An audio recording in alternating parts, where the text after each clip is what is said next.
Good afternoon and welcome back to Courtroom Chronicles, Trials of South Africa. So yesterday we heard from Mr. Khumalo as well, the scholar transport driver in Jayden Lee case, and there are a few things I want us to pay attention to. Mr. Khumalo testified that Jayden was not the only learner in the transport. There was another learner, I won't say the name, who was going to get off at the next stop. And that becomes important when we look at the different versions of Jayden's last movements. Then Mr. Khumalo told the court something else. He only met Tiffany and the grandmother for the first time on the night Jayden disappeared, when they came to his home with the police. He also described what happened to him afterwards.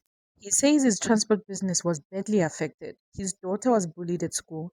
People pointed out his VW caravan and identified him as the person accused of killing Jayden, and he eventually feared for his life. But there's a part that really stood out for me. Khumalo said that while members of the community were blaming him, a woman came forward and said she had seen the white caravan dropping Jayden. She was from her car at the parking lot. Imagine if that woman hadn't spoken up. Then there's the gate. The evidence we've heard is that the remote wasn't working, so the security guard manually opened the gate for Jayden to enter the complex.